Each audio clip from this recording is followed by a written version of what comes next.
हा केवळ मंत्र नाही तर नात्यांची ती दोर आहे जी मला माझ्या आत्मविश्वासाशी आणि आत्मीयतेशी जुळवून देत असते. केवळ हा तो धागा नव्हे तर माझं ते नातं आहे जे माझ्या जीवनामध्ये आत्मविश्वास बनून माझ्या जीवनाच्या प्रत्येक नवीन मार्गावरती माझा सारथी बनत असतो. तर मित्र हो, मी प्रस्तुत करते माझा विषय नाती फार सुंदर असतात, कोड क्रमांक 17. मित्र हो, नाते म्हणजे काय हो? प्रश्न फार गंभीर आहे, परंतु त्याचे उत्तर तेवढे सारखे, सिंपल आणि सरळ आहे. म्हणजे सांगायचे झाले तर काहींना वाटेल की नाते म्हणजे जीवनामधील आपल्याला संबंधांचा तो सहवास जो आयुष्यभर तुमच्या सोबत राहत असतो. परंतु माझा विचार मात्र वेगळाच. नाती म्हणजे केवळ आई, बाबा, काका, मामा ही नावातली बोली भाषा नव्हे हो. नाती म्हणजे भावनांचा तो धागा जो आपल्याला एकमेकांची एकरूप देऊन एकमेकांशी जुळवून ठेवत असतो. आणि अशाच नात्यांची गंमत जर समजायची असेल तर मला तुम्हाला सांगावे लागेल की नाती समजताना मला अजूनही आठवतो की 8वी कक्षेमध्ये शिकलेला ऊर्जेच्या अक्षयतेचा नियम. ऊर्जेच्या अक्षयतेचा नियम सांगतो की ऊर्जा निर्माणही होत नाही आणि नष्टही होत नाही, परंतु ऊर्जा एका रूपामधून दुसऱ्या रूपांमध्ये रूपांतरित केली जाऊ शकते. आणि नात्याची गणित देखील तेवढे सोपे आहे. नाती कधीही निर्माण होत नाही आणि नष्टही होत नाही, ते केवळ नाव बदलत एका पदावरून दुसऱ्या पदावरती जात असतात. मग तुम्ही म्हणाल हे सोपे कसे? हे असे होऊ शकते का? तर नक्कीच होऊ शकते. कारण की आपला जन्म झाल्यानंतर ठरत नाही की आपले नाते कुणाशी कसे असणार. आपल्या जन्माच्या आधीपासूनच निश्चित असते की आपण कोणाशी कोणत्या नात्याने जोडलेले असणार. आता याचं उत्तम उदाहरण म्हणजे आत्ताच पाहून घ्या. आज आपण सर्वजण या स्पर्धेसाठी आलो आहोत, परंतु इथे आल्यानंतर सर्वजण एकमेकांना अनोळखी होतो. परंतु काहींनी अनोळखीपणाचे ते नाते दुरावून मैत्रीचे नाते स्वीकारले. काहींनी इतर प्रतिस्पर्धी जे होते त्यांची जी कलागुण आहेत त्यांना वाव देऊन त्यांचा आदर सन्मान करून योग्य प्रतिस्पर्धी असण्याचे नाते प्रस्थापित केले. तर तेवढेच नव्हे तर ज्ञानाच्या भंडारामध्ये जे परीक्षक आहेत त्यांनी स्पर्धकांचे योग्य मूल्यांकन करून योग्य परीक्षक व योग्य गुरु असण्याचे नाते प्रस्थापित केले. पण त्याआधी मला सांगावेसे वाटेल की इथे असणाऱ्या प्रत्येक स्पर्धकाने जे स्वतःतील न्यूनगंड दुरावून स्वतःशी जो आत्मविश्वासाचं नातं प्रस्थापित केलं आहे ते अत्यंत उत्तम आहे. ज्याप्रमाणे एक धागा अनेक मोती एकत्रित करून एक माळ तयार करत असतो, त्याच प्रकारे ज्ञानाच्या धाग्याने व ज्ञानाच्या नात्याने आज सर्वजण एकत्रित आलो व ही स्पर्धा पार पडत आहे. मित्र हो, मला सांगावेसे वाटेल की नाती सुंदर का असतात. आता फारसे उदाहरण मी जास्त देणार नाही, मी एवढंच सांगेन की नाती ही भावनांनी बनलेली असतात. भावना ज्या प्रेम, दुःख, आदर, राग इत्यादी असतात. परंतु सर्व भावनांमध्ये उच्च पदावर असते ती म्हणजे माणुसकी. माणुसकी कारण की माणुसकी नाते संबंध प्रस्थापित करते आणि जी नाती माणुसकीच्या संवादात असतात ती अत्यंत सुंदर असतात. कारण माणुसकी मानवाला AI आणि तंत्रज्ञानापेक्षा वेगळं करते आणि माणुसकी बनलेली असते करुणा, धर्म, कार्य, कर्तव्य आणि प्रेम. आता मी सांगेन तुम्हाला की जी नाती माणुसकीच्या नात्याने मला का प्रेम वाटू लागले. कारण की आपल्याला माहिती आहे ज्याप्रमाणे श्रीकृष्णाने गीतेमध्ये ज्ञान दिले आणि सांगितले जीवनाचे मूल्य आणि कर्तव्य आणि नाते प्रस्थापित केले प्रेमाचे. आणि एवढेच नव्हे तर मैत्रीचे नाते माझ्या हृदयामध्ये तेव्हा विसावले गेले जेव्हा स्वतःच्या सख्याला भेटण्यासाठी सुदामा द्वारकेमध्ये गेला आणि त्याला तिथे भेटले केवळ आणि केवळ श्रीकृष्ण. द्वारकाधीश श्रीकृष्ण नव्हे. मला एवढे म्हणावेसे वाटेल की प्रेमामध्ये वाहून गेलेले जे नाते असते पती आणि पत्नीचे ते माझ्या हृदयामध्ये तेव्हा विसावले जेव्हा महात्मा ज्योतिबा फुले यांनी त्यांच्या धर्मपत्नी सावित्रीबाई फुलेंना शिक्षित केले व केवळ त्यांच्या सोबतच वैवाहिक जीवन स्थापित केले. आता मला म्हणावेसे वाटेल नात्यांची गोम एवढी मोठी आहे की ज्याच्यामध्ये आई आणि पुत्राचे नाते विसरूच शकत नाही. पण ज्याप्रमाणे राजमाता जिजाऊंच्या स्वप्नांसाठी आणि मातृभूमीच्या रक्षणासाठी आणि माय भवानीचा आशीर्वाद घेऊन छत्रपती शिवाजी महाराजांनी स्वराज्य उभं केला, ते माता आणि पुत्राचे नाते तर माझ्या हृदयापासून लांब जाणारच नाही. मी म्हणेन की शिक्षणाचे नाते माझ्या बुद्धीमध्ये माझ्या जीवनामध्ये तेव्हा विसावण्यात आले जेव्हा कर्मवीर भाऊराव पाटील याचे चरित्र मी वाचले आणि पाहण्यात आले की त्यांनी कसे गोरगरिबांना, अस्पृश्य जातीतील लोकांना शिक्षित केले. मला सांगावेसे वाटेल माणुसकी तेव्हाच असते जेव्हा मानवता राहते आणि मानवताचे नाते हृदयामध्ये तेव्हा राहते जेव्हा मी वाचले माननीय रतनजी टाटा यांचे चरित्र, कशा प्रकारे त्यांनी मानवतेचा स्वीकार करून त्यांचे कार्य केले. एवढेच नव्हे मित्रांनो, मला जेव्हा माणसं विचारतात की नाती मला सुंदर का वाटतात, मला उत्तर द्यावंसे वाटेल का सुंदर वाटू नये मला नाती. कारण की जिथे कष्ट आणि प्रेम याचे नाते मला माझ्या आई वडिलांसोबत राहून कळाले. एवढेच नव्हे तर ज्ञान, करुणा याचे नाते मला तेव्हा समजले जेव्हा मी गुरुवर्यांचे धडे घेतले. आणि त्याचप्रमाणे चुकीची राजेशाही, अधर्म याचे नाते मला तेव्हा समजले जेव्हा मी चुकीच्या युद्धांचा अर्थ समजून घेतला. आणि त्याचबरोबर मला मैत्रीचं आणि प्रेमाचं नाते तेव्हा समजले जेव्हा मी प्रत्येकाकडे माणुसकीच्या नात्याने पाहू लागले. नात्यांची गोम जरी सुंदर असली तरी आपली बावरी बुद्धी नेहमी तर्काच्या वाट्या विचारत असते आणि सारखा प्रश्न विचारते की जर भावना प्रत्येक सुंदर आहे तर राग, भीती, युद्ध, शत्रुता हे देखील सुंदर आहे का? तर याचे उत्तर देखील आहे, पण उत्तर मात्र तुम्हाला ध्यान देऊन ऐकावे लागेल. हो, हे देखील सुंदर आहे. राग देखील सुंदर आहे जर तो अन्याया विरोधात येत असेल. राग अत्यंत सुंदर असेल जर चुकीच्या गोष्टी पाहून येत असेल. भीती तर अत्यंत सुंदर वाटेल मला जर ती चुकीच्या वाटेवर चालण्याची आणि चुकीचे कार्य करण्याची येत असेल. आणि युद्ध ते तर अत्यंत सुंदरच आहे हो जर ते अधर्मा विरोधात केलं असेल. आणि शत्रुता मला माझ्या मनामध्ये वाटेल जेव्हा मी चुकीच्या कार्याच्या विरोधात आवाज उठवत असेल. आणि त्याचप्रमाणे माझ्या शेवटच्या शब्दामध्ये मी सांगेन, ज्या प्रकारे श्रद्धाळू भक्ताळू आपल्या भक्तीच्या भावनेने देवाशी मागणी मागत असतात, या माय भवानीला मी मागते की जोपर्यंत हा सूर्य प्रकाशित आहे तोपर्यंत इथे असणाऱ्या प्रत्येक व्यक्तीच्या जीवनात प्रकाश ज्ञानाचा असावा आणि माय भवानीचा आशीर्वाद त्याच्यावर राहावा. जय हिंद, जय भारत, जय भवानी. कोड क्रमांक 17 साठी लागलेला वेळ आहे 6 मिनिट 16 सेकंद. 6 minute 16 second.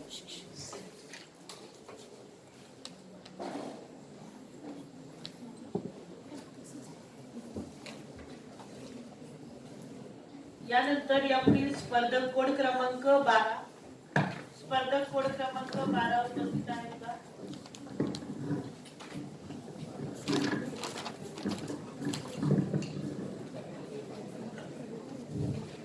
ज्ञानाचा प्रकाश देणारा दिवा तो जळतो.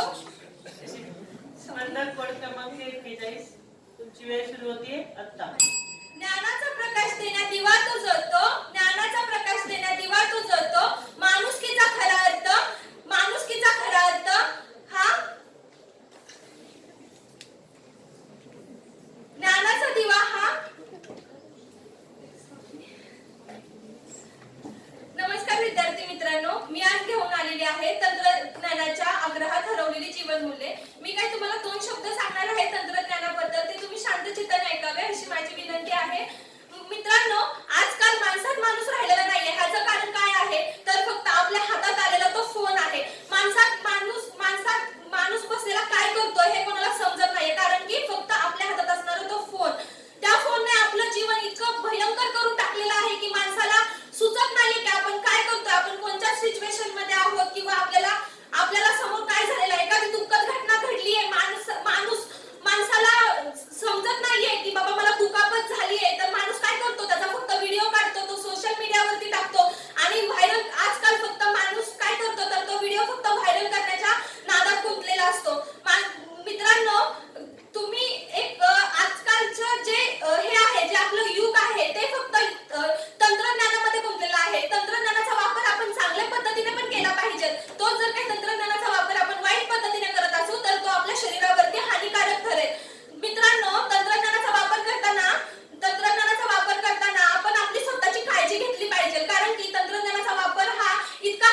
प्रतीक मध्ये वावरणं झालंय. थँक्यू. कोड क्रमांक 41 साठी लागलेला वेळ आहे 5 मिनिट 35 सेकंद. 5 minute 35 second. पुढील स्पर्धक कोड क्रमांक 12.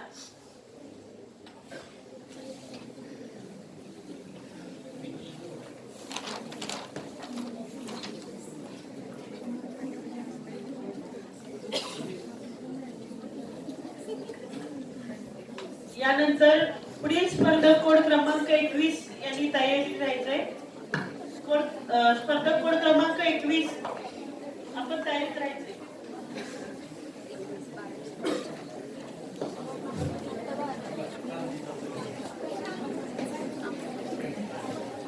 जे विद्यार्थी आता बाहेर जाणार आहेत त्यांनी जरा पटकन बाहेर जावं.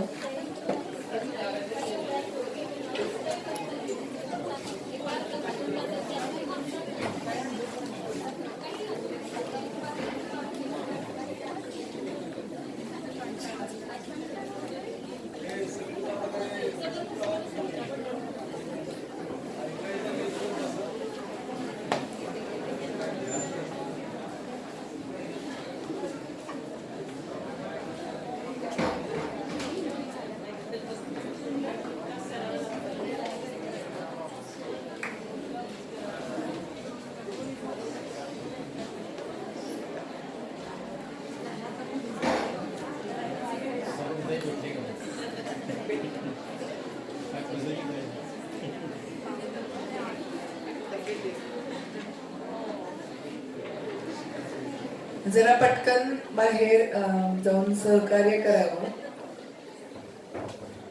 जे विद्यार्थी उभे बसणार आहेत त्यांनी पटकन पुढे येऊन बसायचंय. बरेचसे बेंच रिकामे आहेत. स्पर्धक असतील आणि ज्यांची या ठिकाणी स्पर्धा झाली असेल त्यांनी सुद्धा पुढे येऊन पटकन बसायचंय.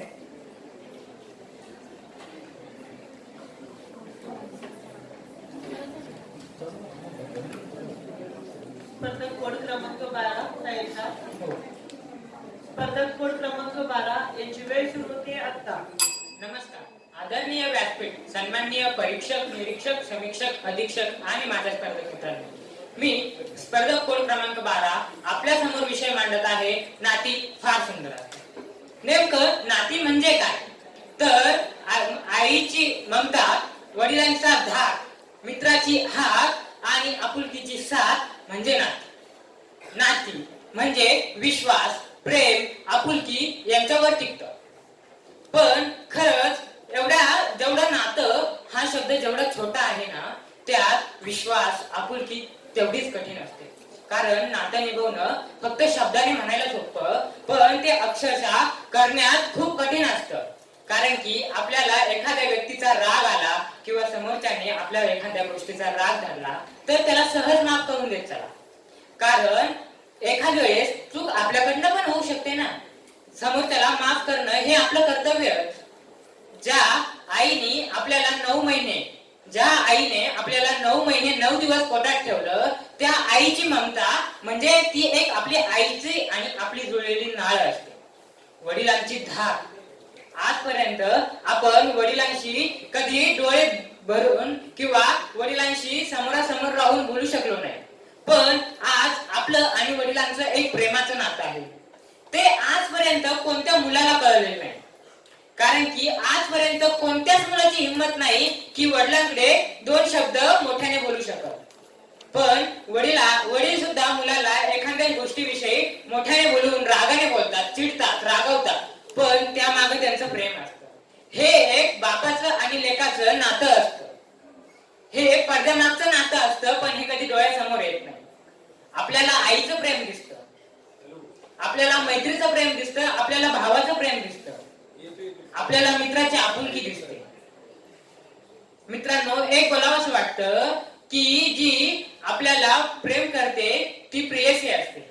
जी आपल्यावर प्रेम करते ती प्रेयसी असते. जी डोळे मिटून प्रेम करते ती आई असते.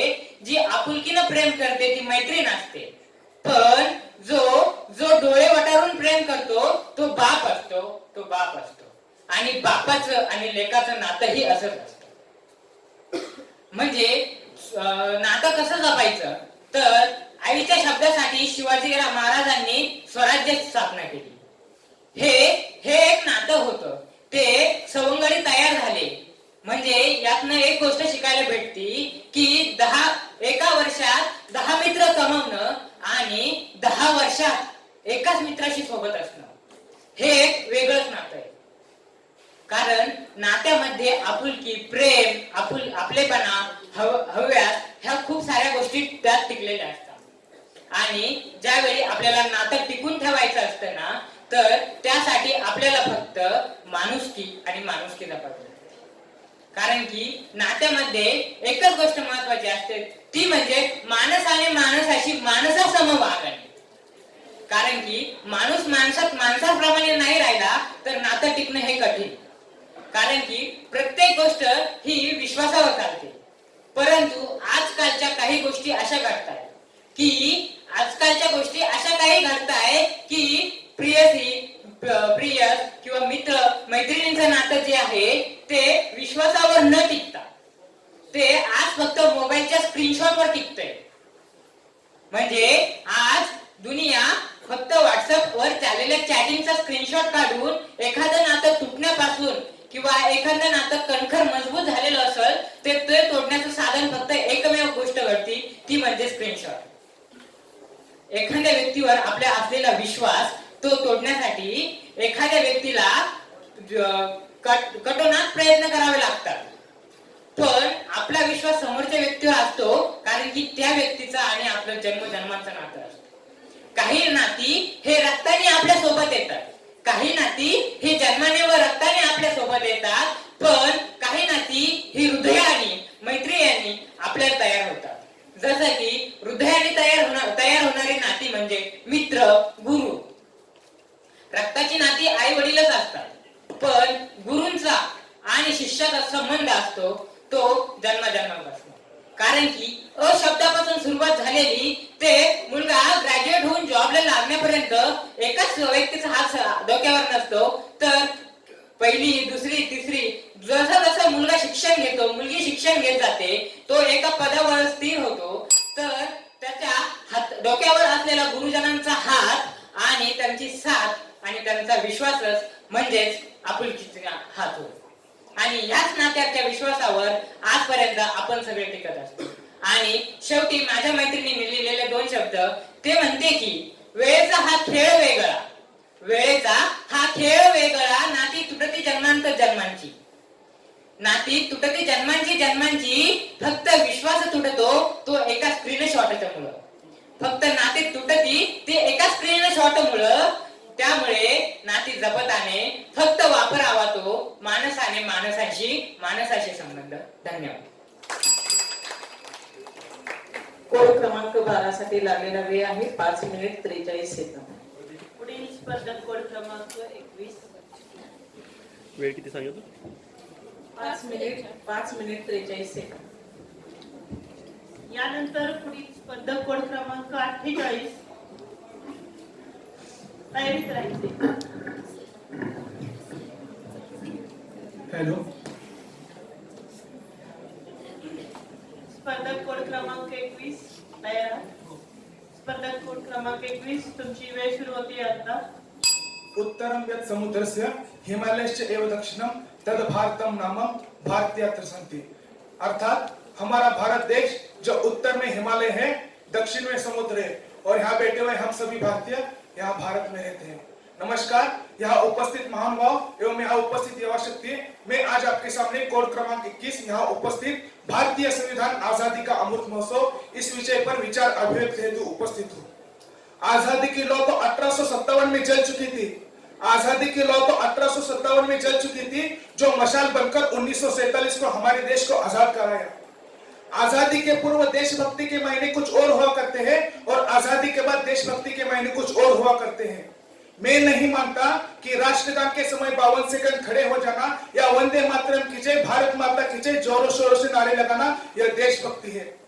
अगर आप इसे देशभक्ति कहते हैं या साल में 2 बार हाथ में तिरंगा ले लेना यह देशभक्ति है. अगर आप इसे देशभक्ति कहते हैं तो मैं पूछना चाहूंगा, फुटपाथ पे रहने वाला वो लड़का ट्रैफिक की छांव में नंगे पांव में जब तिरंगा बेच रहा होता है तो क्या आप उसे उसकी देशभक्ति कहेंगे?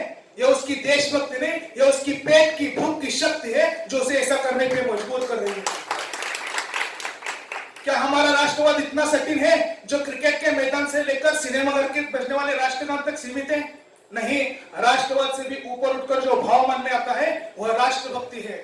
कर्तव्य अपने परिवार, धर्म और समाज के लिए समर्पण का भाव देशभक्ति है। कर्तव्य प्रणीता के पूर्व अधिकार का भाव देशभक्ति है। और यूं कहा जाए कि धर्म विलुप्तता को छोड़कर पछाड़कर ईमानदारी से किया गया हर काम देशभक्ति है। मैं बताना चाहूंगा, हमारे भारत भूमि यह शहीदों की लहू से सिंचित किया गया है। अब इसे सरहद पर बहने वाले खून के नहीं बल्कि हर एक नागरिक के नसों में उलगते हुए खून की आवश्यकता है।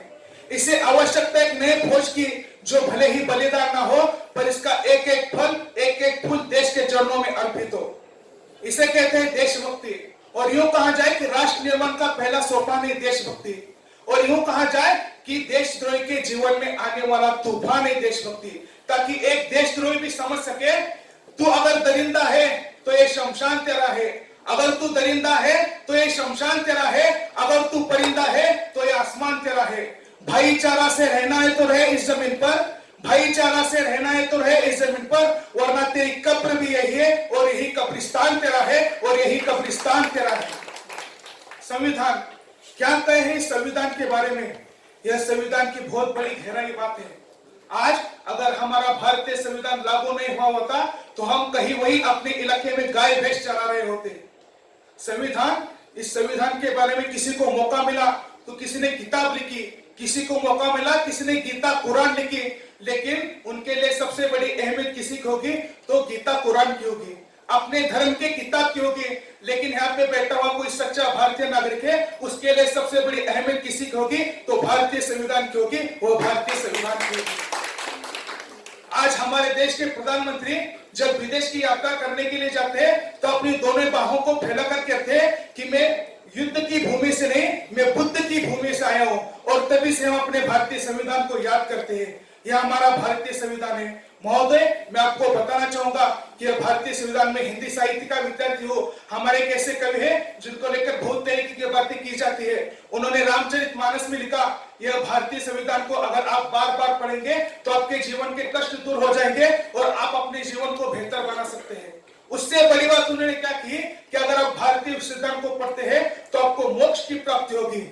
त्रया दुर्लभा प्राप्नोति, मनुष्यत्वम, मुमुक्षत्वम, सज्जनानाम संगति। ये जो तीन चीजें हैं वो बहुत ही दुर्लभ से प्राप्त होती है।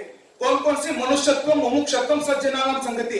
एक मनुष्य जन्म मिलना बहुत अपने कर्म की बात है, उसमें भी अच्छी संगति मिलना यह दुर्लभ बात है, और उसमें भी मोक्ष की प्राप्ति होना यह सबसे बड़ी बात है। लेकिन उन्होंने कहा कि भारतीय संविधान को आप पढ़ेंगे तो आपको मोक्ष की प्राप्ति होगी। तो आप समझ सकते हैं कि हमारे भारतीय संविधान की क्या महत्वपूर्ण योगदान है। मैं आपको और एक बात बताना चाहूंगा, भारतीय संविधान की जो मूल प्रतिलिपि है उस प्रतिलिपि में कुछ एक चित्र अंकित किए गए हैं। उसमें भगवान कृष्ण का अर्जुन को गीता उपदेश देते हुए चित्र है। और संयोग की बात देखिए, वह चित्र उस पेज पर अंकित किया गया है जिस पेज पर भारत के नीति निर्देशक तत्व लिखे गए हैं। नीति निर्देशक तत्व जिस पेज पे लिखे हैं उस चित्र पर भगवान कृष्ण का अर्जुन को उपदेश देते हुए चित्र है। मैं यहाँ पे बताना चाहूंगा, इसमें चित्र तो दे है लेकिन एक कृष्ण का एक ऐसा चित्र है जो जीवंत चित्र लगता है, वो उपदेश देता हुआ लगता है। कभी फुर्सत मिले तो पढ़ना मुझे, कभी फुर्सत मिले तो पढ़ना मुझे, मैं तुम्हारी बेमिसाल उलझनों का समाधान हूँ। कभी फुर्सत मिले तो पढ़ना मुझे, मैं तुम्हारी बेमिसाल उलझनों का समाधान हूँ। मैं भारतीय संविधान हूँ, मैं भारतीय संविधान हूँ। अगर यह अमृत महोत्सव अभी 15 अगस्त हमने मनाया, लाल किले से प्रधानमंत्री जी ने कहा कि आने वाले 25 वर्ष हमारे भारतीयों के लिए अमृत काल है। तो यह अमृत काल किसके लिए था? यह अमृत काल आज के हमारे सामने जो युवा पीढ़ी बैठी है उनके लिए प्रेरित करने के लिए था। क्योंकि कल जब यह युवा पीढ़ी किसी न किसी महत्वपूर्ण स्थान पर बैठकर हमारे देश का दिशा निर्देशन कर रही होगी, तब हमारा भारत देश विश्व गुरु बनने के अग्रसर होगा। तब हमारा भारत देश विश्व गुरु बनेगा। ना जिक्र से होगा, ना फिक्र से होगा, ना जिक्र से होगा, ना फिक्र से होगा, ना शिकवा करने से होगा, ना केवल उम्मीदों से होगा। अगर ये फलसफा हमारे खुद के बलबूते पे होगा, अब ये फलसफा हमारे खुद के बलबूते पर होगा। अंत में यही कहूंगा, मेरे सामने जो बैठी युवा पीढ़ी है या सब लोग है, वह अपने आप को भारत का सच्चा नागरिक मानते हैं, तो उनको पहली यह जरूरत है कि उनको संविधान को पढ़ना है और संविधान को समझना है। यह उनका प्रथम कर्तव्य है कि संविधान को पढ़े और संविधान को पूजे। इसलिए मैं कहता हूं कि संविधान को पूजने की जरूरत नहीं है, संविधान को पढ़ने की जरूरत है, संविधान को समझने की जरूरत है। अंत में 2 पंक्ति के अगर अपने वाणी को विराम दूंगा, बदलते हैं जमाने, बदलते हैं जमाने, भारत भी बदल जाएगा। बदलते हैं जमाने, भारत भी बदल जाएगा। बेपनाह जज्बा और अच्छी हो कोशिश मगर, बेपनाह जज्बा और अच्छी हो कोशिश मगर, तो ये भी बदल जाएगा, तो ये भी बदल जाएगा। यह हमारे भारतीय संविधान का महत्वपूर्ण योगदान है। और उन्होंने अमृतकाल में 5 महत्वपूर्ण तत्व बताए। विकसित भारत का निर्माण, विरासत पर गर्व, गुलामी से हर सोच से मुक्ति, नागरिक कर्तव्य और एकता एकजुटता, यह 5 तत्व हमारे लिए महत्वपूर्ण है। अंत में 2 पंक्ति के अगर अपने वाणी को विराम दूंगा, इससे परे कुछ भी नहीं संसार का विस्तार है, जिस भांति माला में मणि इसमें गोता संसार है, जिस भांति माला में मणि इसमें गोता संसार है। धन्यवाद। क्रमांक 21 साठी लागलेला वेळ आहे 7 मिनिट 14 सेकंद. यानंतर स्पर्धक कोड क्रमांक 48. 7 मिनिट 14 सेकंद. यापुढील स्पर्धक कोड क्रमांक 50. स्पर्धक कोड क्रमांक 50. तर स्पर्धक कोड क्रमांक 48 तयारी झाली. स्पर्धक कोड क्रमांक 48, तुमची वेळ सुरू होते आता. सन 1945 दुसऱ्या महायुद्धाच्या काळात अमेरिकेने जॉय उडवणाऱ्यांना जपानमधील झालेल्या नुकसानाची माहिती जाणून घेण्यासाठी जपानमध्ये पाठवलं. त्यानंतर काही काळाने जॉय उडवणार जेव्हा जपानमधील मीडियाला एका मुलाखतीमध्ये सांगतात की त्यांनी एक 10 वर्षीय मुलगा पाहिला ज्याच्या पाठीवर एक लहान बाळ होते. तो मुलगा निस्तेज, अनवाणी, चेहऱ्यावर कोणताही भाव नव्हता, स्तब्ध होता. ते हे म्हणतात की आपण आजवर लहान बाळाला बहीण भावाच्या पाठीवर अंगावर खेळताना पाहिलं असेल, मात्र हे चित्र फारच वेगळं होतं. हे चित्र मनावरच नव्हे तर अंतःकरणावर विरहाचे सपासप घाव घालणारं होतं. तो लहान बाळ की ज्याची मान पाठी पडली होती, पाहता क्षणी वाटेल की जणू तो काही साखर झोपेतच असावा. मात्र त्याची ती झोप पुन्हा उठून कधीच अंगणात न बागडणारी आणि स्वतःच्याच भावाच्या पाठीवर खेळणारी कदाचित शेवटची असावी. काही वेळानंतर त्या 10 वर्षीय मुलाकडे एक सैनिक येतो आणि तो म्हणतो, तो पाठीवर बांधलेलं ओझं मला आहे. त्यावर त्या मुलाचं उत्तर हे अधोरेखित करण्यासारखं होतं. सर, तो म्हणतो असं की हे ओझं नाही तर हा माझा भाऊ आहे. अर्थातच आपल्या जीवाभावाची जवळची प्रिय व्यक्ती जेव्हा आपल्या जवळ नसते, किंबहुना तिच्यासोबत संपर्क साधण्याची कोणतीही भौतिक साधनं हाताशी नसतात, तसंच काहीसं भावाच्या वियोगातून कोणतीही प्रतिक्रिया न देता ओठांना दाताखाली घट्ट दाबून ठेवणारा, जपानलाच नव्हे तर संबंध जगाला ताकदीचं बळ देणारा आणि मनात अंतःकरणात धीर वाढवणारा की बाबा नातं हे नातं असतं जे जगण्याचं सौंदर्य वाढवतं, वावरण्याची प्रेरणा देतं. जसं की आईच्या बाळाची, बाबाचं नातवाशी, बापाचं लेकीची, कलाकारांचं मंचाशी, विचारकांचं असणारं प्रत्येक घडीत बदलणारं, प्रत्येक पदोपदी असणारं हे विचार मंचाशी आणि अलीकडे प्रत्येक नेते मंडळीला असणारं हे खुर्चीशी. सर, ते प्रसंगी किती तापदायक असेना, चढ उताराच असेना, अवघड असेना, मात्र त्याला देठासारखी आशा असतेच जी प्रत्येकाला तगवून ठेवते, चावून ठेवते, गळू पडत देते. पण अलीकडे याच नात्यावर आपलेपणाची आणि खोटेपणाची शाल पांघरणारी, दांभिकपणाचे मुखवटे धारण करणारी, स्वार्थी आणि धूर्तपणाच्या जाणीवेने हृदयावर धारदार अस्त्रांनी वार करून मन पिळवून टाकणारी, प्रत्येक नात्याला ओझं मानणारी, समाजात जेव्हा प्रकृती आणि विकृती एकत्रित जन्माला येते आणि म्हणूनच की काय आज विचारकांना सुद्धा जन्मजात पवित्र आणि सुंदर असणाऱ्या नात्याला देखील फार सुंदर म्हणण्याची वेळ येते. नमस्कार, जय भारत. मी सांकेतिक कोड क्रमांक 48 आज विचारपीठावर विषय ठेवतो. नाती फार सुंदर असतात. सर, जर सुंदरतेचा मुद्दा असेल तर त्याकडे डोळसवृत्तीने पाहायला हवं. कारण प्रिय व्यक्तीप्रती असणाऱ्या प्रेमाला नात्याने वारंवार घट्ट केल्याचं निदर्शनास येतं. नात्यात हा अगणित गोडवा आणि अल्प प्रमाणात कडवटपणाचा समतोल असावा आणि तो असतो देखील. कारण बहिणीला वारंवार माकरतोंड्या वाटणारा मी माझ्या आईला कदाचित शशिकुमार सारखा वाटतो, तेव्हा खऱ्या अर्थाने त्या आईच्या प्रती असणारं प्रेम हे आमच्यात औपचारिकता आणि कृत्रिमपणाचा डागे लावते. कारण एवढं मी देखणा सुंदर नाहीये, ताई आई दोघांना माहीत आहे, मात्र आईचं ते प्रेमळ शब्द आणि ते असणारं आईचं वैयक्तिक मत हे आमचं नातं अजून मजबूत करतं. सांगण्याचा मुद्दा एवढा की नात्यात अभिव्यक्ती ही नितांत असावी, नात्यात अभिव्यक्ती नितांत असावी, अपुरी नको. नात्यात अभिव्यक्ती हृदयाला भिडणारी असावी, काळजाला तोडणारी नको. जर विभ्रमाचा विचार करता नात्याच्या नात्याला ही विभ्रमाचं काहीच बंधन नसतंच, कारण तेथे आपलेपणाची भावना ही निसंकोचितपणे उफाळून येत असते. पण ह्याच नात्याच्या व्याप्तीचा परामर्श घेत असं जाणवतं असं की नातं हे अमृतासारखं प्राणदायक, सुखकारक आणि आल्हाददायक आहे. ते लहान मुलासारखं, वाऱ्यासारखं प्रत्येक गल्लीत पोळा फिरणार आहे. ते समुद्रासारखं अथांग आहे की ते आपल्याला सर्वत्र जाणवतं. पण ह्याच नात्याकडे अलीकडे बघता बाबांच्या उतारवयात, बाबांच्या औषधाच्या वाटीपासून, बाबांच्या साठीत बाबांची काठी बनवून आणणारी आजी आजही मला भावते. मात्र ह्याच नात्याला सुरुंग लावणारे, पटलं तर हा नाही तर सोडून जा म्हणणाऱ्या लिव्ह इन रिलेशनशिप पद्धती, नाते पद्धतीचा मला धिक्कार वाटतो. हेच नव्हे तर स्त्री पुरुषांच्या वाचनेतून नवनिर्मिती होते हे आपण जितक्या सहजरित्या म्हणतो तसंच काहीच. याच वाचनेला जेव्हा कोणतीही लक्षुमन रेषा उडत नाही आणि याच वाचनेचं जेव्हा एक न उमललेली कळी बापाच्या वाचनेला बळी पडते, तेव्हा खऱ्या अर्थाने आणि समाजासमोर कोणतं नातं ठेवतो हाही विचार मला पडतो. सर, प्रियकराचं आणि प्रियसीचं नातं असणार जे सगळ्यांच्या परिचयाचं आणि जवळचं. त्यावर वैभव दृष्टी सुंदर लिहितात की तुला भेटू न कळते काय असं ते चांदणे, कायम कसे तुझ्या देहात वसते चांदणे. पण तोच प्रियकर जेव्हा त्या प्रियसीला भेटून, त्या प्रियसीला भेटायला बोलून, त्याच प्रियसीने जेव्हा 35हून अधिक तुकडे करतो, तेव्हा नातं हे इतपत क्रूर असतं याची प्रतीची झाल्या देखील आम्हाला राहत नाही. हेच नव्हे तर अलीकडे सोशल मीडियावर वावरणारा आणि सर्वांच्या जवळ असणारा मुद्दा म्हणजे मैत्रीचं नातं. सर, मैत्रीचं नातं बघायला गेलं तर ते अजूनही काही ठिकाणी देवाळ्यात पुजलं जातं आणि त्या देवाळ्यात शिल्लक सुद्धा आहे. शिल्लक यासाठी की ती लोक क्षणात 3 लोक दान करणाऱ्या कृष्णा सुद्धा मला मित्राच्या अधर्मासाठी साथ देणाऱ्या